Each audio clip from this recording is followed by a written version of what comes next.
খুচরো নেই তো মেনে যান। স্বয়ং পরিবহন মন্ত্রীকে রেগে বাস থেকে নামিয়ে দিলেন কন্ডাক্টর। ভয়ঙ্কর কাণ্ড। অন্নপূর্ণা যোজনার টাকা নিয়ে বিভ্রান্তির মাঝেই মুখ্যমন্ত্রীর বড় আশ্বাস, বাতিল আবেদনকারীদের জন্য আসছে নতুন সুযোগ। রাজ্যে আরও 5টি সরকারি বাস চালু হলো। কোন রুটে চলবে? রান্নার গ্যাস থেকেই হতে পারে ভয়ঙ্কর পরিণতি। গ্রাহকদের 5 সতর্কবার্তা দিল ভারত গ্যাস। সোমবার অনেকটা কমল সোনার দাম। আজ 22 ও 24 ক্যারেট সোনা দেশের কোথায় কত দামে বিক্রি হচ্ছে জেনে নিন। গোহত্যা সম্পূর্ণ নিষিদ্ধ নয়, হাইকোর্টের রায়ে স্থগিতাদেশ দিল সুপ্রিম কোর্ট। কলকাতা বিমানবন্দরে উত্তেজনা। 136 বছরের পুরনো মসজিদে নামাজ বন্ধ, ক্ষোভে ফুঁসছে মুসলিম সম্প্রদায়। রাস্তার মাঝে প্রাইভেট পার্ট খুলে দেখাচ্ছে, ডেলিভারি বয়ের কলার ধরে টেনে সোজা ঢোকালেন থানায়। ট্রেনের ভাড়ায় 75% পর্যন্ত ছাড়, কারা পাবেন রেলের এই নিয়ম জেনে রাখুন। আয়ুষ্মান ভারত কার্ড মেলেনি, চিকিৎসার খরচ সামলাতে এবার নতুন ধামাকা ঘোষণা মুখ্যমন্ত্রীর। বার্ধক্য ও বিধবা ভাতার 1500 টাকা কবে থেকে দেবে সরকার জানিয়ে দিলেন মুখ্যমন্ত্রী। ট্রলারে ডুবে নিখোঁজ উড়িষ্যার 3 ভাই, আরও মৎস্যজীবীর মৃত্যুর আশঙ্কা। জোড়া ঘূর্ণাবর্ত, সোমবার ভারী বৃষ্টি কলকাতা সহ দক্ষিণবঙ্গ জুড়ে, কোথায় কতদিন পর্যন্ত দুর্যোগ জানালো আলিপুর। রথযাত্রার আগে বড় ঘোষণা মুখ্যমন্ত্রী শুভেন্দু অধিকারীর, এবার 5 লক্ষ টাকার অনুদান পাবেন এরা। বিজেপির নাম করে টাকা চাইলে সোজা পুলিশে দিন, চাঁদাবাজদের হুঁশিয়ারি কেন্দ্রীয় মন্ত্রী সুকান্ত মজুমদারের। ঢুকছে 1000, জুলাই মাসের কত তারিখ বার্ধক্য ভাতার 1500 টাকা অ্যাকাউন্টে ঢুকবে জেনে নিন। অগাস্ট থেকে মিড ডে মিলের দায়িত্বে ইসকনি, ডিম দেওয়া হবে, আলোচনার মাঝেই ঘোষণা মুখ্যমন্ত্রী শুভেন্দুর। শিক্ষাকে পণ্য করতে দেব না, রাজ্যের 81,000 স্কুলের মানোন্নয়ন, বড় বার্তা মুখ্যমন্ত্রীর। এতক্ষণ শুনছিলেন সংবাদ শিরোনাম, এবার আসছে বিস্তারিত খবরে। ভিডিওটি ভালো লাগলে লাইক করুন এবং আমাদের ইউটিউব চ্যানেলটি সাবস্ক্রাইব করুন। গোহত্যা সম্পূর্ণ নিষিদ্ধ নয়, হাইকোর্টের রায়ে স্থগিতাদেশ দিল সুপ্রিম কোর্ট। নয়াদিল্লি, সুপ্রিম কোর্টে বড় জয় পেল বিজয়ের সরকার। মাদ্রাজ হাইকোর্ট গোহত্যায় স্থগিতাদেশ দিয়ে যে রায় দিয়েছিল তাতে স্থগিতাদেশ দিল সুপ্রিম কোর্ট। হাইকোর্টের ওই নির্দেশ কিছু সংশোধনের প্রয়োজন বলে উল্লেখ করেছে শীর্ষ আদালত। মাদ্রাজ হাইকোর্ট তামিলনাড়ু সরকারকে নির্দেশ দিয়েছিল যে বকরি ঈদ বা অন্য কোনো দিনে যেন কোনো গরু বা বাছুর হত্যা না করা হয়। তামিলনাড়ু পশু সংরক্ষণ আইন 1958 এর 4 নম্বর ধারার অধীনে বিশেষ ক্ষেত্র ছাড়া সব সময়ের জন্য গোহত্যায় নিষেধাজ্ঞা জারি করা হয়। সেই রায়কে চ্যালেঞ্জ করে 2 সপ্তাহ আগে তামিলনাড়ুর নতুন টিভিকে সরকার শীর্ষ আদালতের দ্বারস্থ হয়েছিল। তাদের দাবি ছিল গোহত্যায় সম্পূর্ণ নিষেধাজ্ঞা 1976 সালে সরকারি নির্দেশ ও তামিলনাড়ু পশু সংরক্ষণ আইনের বিরোধী। আজ সুপ্রিম কোর্টের বিচারপতি বিক্রম নাথ ও বিচারপতি সন্দীপ মেহতার বেঞ্চ নোটিশ জারি করে। শীর্ষ আদালতেও উল্লেখ করে যে এই নির্দেশে সংশোধনের প্রয়োজন আছে। তামিলনাড়ু সরকার হাইকোর্টের নির্দেশকে চ্যালেঞ্জ করে শীর্ষ আদালতে জানিয়েছিল, আইন যখন নির্দিষ্ট জায়গায় নির্দিষ্ট শ্রেণীর গরু জবাইয়ের অনুমতি দেয় তখন সেই আইনের বিপরীতে কোনো বিচার নির্দেশ টিকতে পারে না। মাদ্রাজ হাইকোর্টের বিচারপতি GR স্বামীনাথন এবং ভি লক্ষ্মীনারায়ণের ডিভিশন বেঞ্চ 1976 সালের একটি নির্দেশের ভিত্তিতে এই রায় দেয়। 1976 সালের এই নির্দেশে দুধ উৎপাদন বাড়ানো এবং গ্রামীণ অর্থনীতির উন্নতির স্বার্থে গরু জবাই নিষিদ্ধ করার কথা বলা হয়েছিল। ট্রলারে ডুবে নিখোঁজ উড়িষ্যার 3 ভাই, আরও মৎস্যজীবীর মৃত্যুর আশঙ্কা। বঙ্গোপসাগরে ডুবে যাওয়া ট্রলার থেকে উদ্ধার 9 মৎস্যজীবীর দেহ। পূর্ব মেদিনীপুরের দীঘার শঙ্করপুর বন্দর থেকে গত 2রা জুলাই মাছ ধরার উদ্দেশ্যে রওনা দিয়েছিল মা কালী ট্রলারটি। 5 জুলাইয়ের পর থেকে ট্রলারের সঙ্গে যোগাযোগ বিচ্ছিন্ন হয়ে যায়। তারপর টানা 8 দিন তল্লাশির পর ওই ট্রলারটি বকখালি উপকূল থেকে প্রায় 35 কিলোমিটার দূরে বাঘের চরের কাছ থেকে উদ্ধার করা হয়। তারপরই ওই ট্রলারে তল্লাশি চালিয়ে 15 জনের মধ্যে 9 মৎস্যজীবীর দেহ উদ্ধার করেছে পুলিশ। এখনও 6 জন নিখোঁজ রয়েছেন, তাদের মধ্যে একই পরিবারের 3 ভাই, উড়িষ্যার জলেশ্বরের বাসিন্দা রবীন্দ্র মাঝি, জয়রাম মাঝি ও জগন্নাথ মাঝি। রান্নার গ্যাস থেকেই হতে পারে ভয়ঙ্কর পরিণতি, গ্রাহকদের 5 সতর্কবার্তা দিল ভারত গ্যাস। আপনার ঘরের LPG সিলিন্ডারই হতে পারে আপনার চিন্তার কারণ। রান্নার গ্যাসের বিস্ফোরণ নিয়ে ঘুম ছুটল, অবশ্যই মেনে চলুন ভারত গ্যাসের এই 5 পরামর্শ। তবেই চিন্তা কমবে আপনার। জেনে নিন পরিবারের সুরক্ষায় কোন কাজগুলি করতেই হবে আপনাকে। সাধারণত আমাদের পরিবারে রান্নার গ্যাস নিয়ে সর্বদা চিন্তা থাকে। অনেক ক্ষেত্রে অসাবধানতার জন্য আগুন ও বিস্ফোরণের মুখে পড়তে হয় ব্যবহারকারীদের। পরিবারের লোকজনকে এই ঝুঁকি থেকে বাঁচাতে সতর্ক বার্তা দিয়েছে দেশের অন্যতম প্রধান রাষ্ট্রায়ত্ত গ্যাস সংস্থা ভারত গ্যাস। কোম্পানির অফিসিয়াল ওয়েবসাইটে 5টি অত্যন্ত গুরুত্বপূর্ণ সুরক্ষার নিয়ম বলেছে তারা। আপনার ও আপনার পরিবারের সুরক্ষায় এগুলি অবশ্যই মেনে চলুন। সবসময় ওভেন ঠিক জায়গায় বসান। আমরা অনেকেই এই বিষয়টি সম্পর্কে ততটা গুরুত্ব দিই না, তবে এতেও ক্ষতি হতে পারে। সবসময় রান্নার গ্যাসের ওভেন ও এলপিজি সিলিন্ডারের চেয়ে কিছুটা উঁচুতে বসান, মনে করে এটি একটি শক্ত ও মজবুত প্ল্যাটফর্মের উপর রাখা উচিত। এ বিষয়ে আমরা অনেকেই অবহেলা করি। প্রতিবার রান্না শেষ হওয়ার পর গ্যাসের ওভেন বন্ধ করুন, এটি অবশ্যই করা উচিত। তাই রাতে ঘুমোতে যাওয়ার আগে অবশ্যই গ্যাস সিলিন্ডারের রেগুলেটরটি বন্ধ করে দিন। এতে গ্যাস লিকেজের ঝুঁকি এক ধাক্কায় অনেকটাই কমে যাবে। টেকনিক্যাল চেকিং করান কি?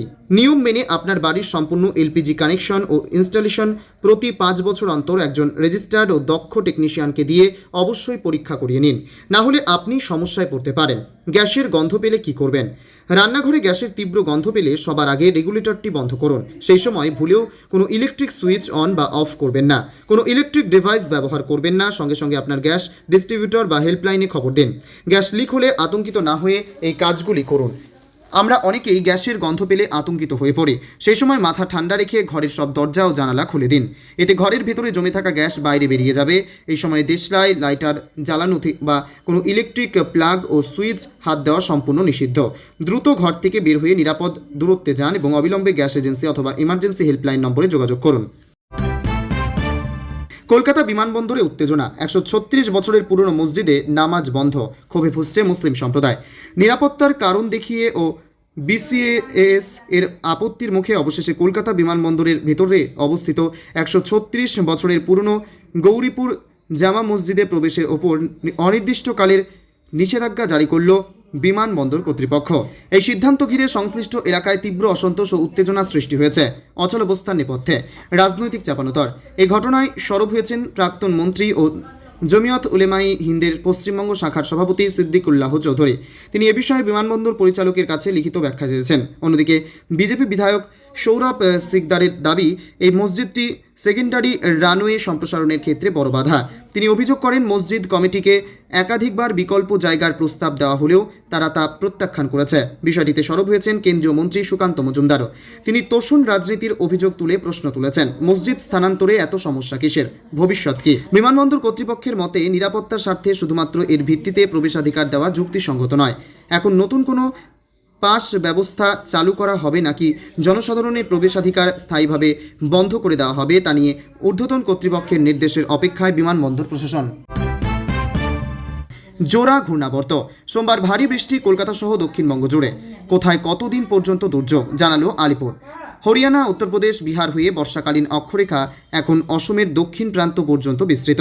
তার সঙ্গেই সক্রিয় জোড়া ঘূর্ণাবর্ত, ফলে উত্তর ও দক্ষিণবঙ্গ জুড়ে দুর্যোগের সতর্কতা। কলকাতায় ভারী বৃষ্টির পূর্বাভাস সোমবার। কলকাতা সহ দক্ষিণবঙ্গের বিস্তীর্ণ অংশে সোমবার ভারী বৃষ্টির সতর্কতা জারি করেছে আলিপুর আবহাওয়া দপ্তর। দুটি জেলায় হতে পারে অতি ভারী বর্ষণও। পশ্চিমবঙ্গ সংলগ্ন দুটি সক্রিয় ঘূর্ণাবর্তের প্রভাবেই দুর্যোগের সম্ভাবনা তৈরি হয়েছে। কতদিন পর্যন্ত বৃষ্টি চলতে পারে তাও জানিয়েছে হাওয়া অফিস।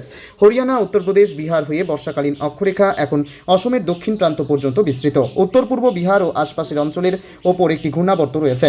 সমুদ্র তল থেকে তা 3.1 কিলোমিটার উঁচুতে। এছাড়া বাংলাদেশের ওপর আরও একটি ঘূর্ণাবর্ত তৈরি হয়েছে, তার উচ্চতা 5.8 কিলোমিটার। এর ফলে বঙ্গোপসাগর থেকে প্রচুর পরিমাণে জলীয় বাষ্প স্থলভাগে ঢুকছে। তাই উত্তরবঙ্গ ও দক্ষিণবঙ্গের বিস্তীর্ণ অংশে ভারী বৃষ্টির সম্ভাবনা রয়েছে। কলকাতায় সোমবার ভারী বৃষ্টির পূর্বাভাস রয়েছে। বৃষ্টি হতে পারে 7 থেকে 11 সেন্টিমিটার। মঙ্গলবারও বিক্ষিপ্ত বৃষ্টি চলবে শহরে। বুধবার থেকে বৃষ্টির পরিমাণ কিছুটা কমতে পারে। সোমবার ভারী বর্ষণের সম্ভাবনা রয়েছে হাওড়া, হুগলি, উত্তর 24 পরগনা, দক্ষিণ 24 পরগনা, বীরভূম এবং নদিয়ায়। এছাড়া মুর্শিদাবাদ এবং পূর্ব বর্ধমানের সোমবার ভারী থেকে অতি ভারী বৃষ্টির সতর্কতা জারি করা হয়েছে। বাকি সব জেলাতেই কম বেশি বৃষ্টি চলবে মঙ্গলবার পর্যন্ত। এছাড়া হাওড়ায় শুক্রবার, 24 পরগনায় বৃহস্পতিবার এবং শুক্রবার ভারী বৃষ্টির সম্ভাবনা রয়েছে। 2 মেদিনীপুর, ঝাড়গ্রাম, পুরুলিয়া এবং বাঁকুড়ায় সপ্তাহান্তে ভারী বৃষ্টি হতে পারে। উত্তরবঙ্গে আরও কিছুদিন ভারী বৃষ্টি চলবে। সোমবার ও মঙ্গলবার ভারী বর্ষণ হতে পারে দার্জিলিং, কালিম্পং, জলপাইগুড়ি, আলিপুরদুয়ার এবং কোচবিহারে। মালদহ, উত্তর দিনাজপুর এবং দক্ষিণ দিনাজপুরে ভারী বৃষ্টির সম্ভাবনা রয়েছে সোমবার। এছাড়াও শুক্রবারের পর থেকে দার্জিলিং, কালিম্পং এবং আলিপুরদুয়ারে ভারী বৃষ্টির সম্ভাবনা রয়েছে। সোমবার সকালে কলকাতার সর্বনিম্ন তাপমাত্রা ছিল 28.9 ডিগ্রি সেলসিয়াস, স্বাভাবিকের চেয়ে 2 ডিগ্রি বেশি। রবিবার শহরের সর্বোচ্চ তাপমাত্রা হয়েছিল 30.9 ডিগ্রি সেলসিয়াস, স্বাভাবিকের চেয়ে 1.9 ডিগ্রি কম। রথযাত্রার আগে বড় ঘোষণা মুখ্যমন্ত্রী শুভেন্দু অধিকারীর। এবার 5 লক্ষ টাকার অনুদান পাবেন এরা। রথযাত্রা নিয়ে বড় ঘোষণা করলেন মুখ্যমন্ত্রী শুভেন্দু অধিকারী। নবান্ন থেকে মুখ্যমন্ত্রী জানালেন, এবার প্রাথমিকভাবে 60টি রথযাত্রা কমিটিকে 5 লক্ষ টাকা করে অনুদান দেওয়া হবে। মুখ্যমন্ত্রীর কথায়, বর্তমান সরকার ঐতিহ্য উন্নয়নকে নিয়ে এগোতে চায়। ঐতিহ্যবাহী রথগুলি মেরামত সংরক্ষণের প্রয়োজন আছে। দশকের পর দশক পুরনো রথযাত্রাগুলিকে অনুদান দেওয়া হবে। একাধিক প্রাচীন মন্দিরকে রক্ষণাবেক্ষণের উদ্যোগ নিচ্ছে পশ্চিমবঙ্গ সরকার। শ্রাবণ মেলা উপলক্ষে শেওড়াফুলি তারকেশ্বর পথে নির্দিষ্ট ব্যবধান অন্তর সেবা কেন্দ্র গড়ে তোলা হবে বলে ঘোষণা করলেন মুখ্যমন্ত্রী শুভেন্দু অধিকারী। তিনি বলেন, এতদিন ধরে সরকার শুধু এই রথযাত্রাগুলিতে ট্রাফিক পুলিশ পাঠাতো, কিন্তু এখন সরকার এই কাজটা করেই হাত তুলে নিচ্ছে না, বরং এবারের রথযাত্রায় পুরনো রথযাত্রাগুলির পাশে দাঁড়াবে সরকার। মুখ্যমন্ত্রী শুভেন্দু অধিকারী জানিয়েছেন, রাজ্যের প্রাচীন ঐতিহ্যবাহী রথযাত্রা উৎসবগুলিকে সংরক্ষণ এবং আরও সুসংগঠিতভাবে পরিচালনার লক্ষ্যে একাধিক পদক্ষেপ নিচ্ছে সরকার। দীর্ঘদিনের পুরনো রথগুলির সংস্কার ও রক্ষণাবেক্ষণের প্রয়োজন আছে। সেই কথা বিবেচনা করে এবছর রাজ্যের বেশ কিছু রথমেলায় বিশেষ পরিষেবা কেন্দ্র গড়ে তোলার সিদ্ধান্ত নেওয়া হয়েছে। তিনি আরও জানান, ঐতিহ্যবাহী রথযাত্রা কমিটিগুলিকে আর্থিকভাবে শক্তিশালী করতে 60টি কমিটিকে 5 লক্ষ টাকা করে অনুদান দেওয়া হবে। সরকারের মতে এই উদ্যোগ শুধু ধর্মীয় অনুষ্ঠান পরিচালনায় নয়, রাজ্যের ঐতিহ্য এবং ধর্মীয় পর্যটনের বিকাশেও গুরুত্বপূর্ণ ভূমিকা নেবে।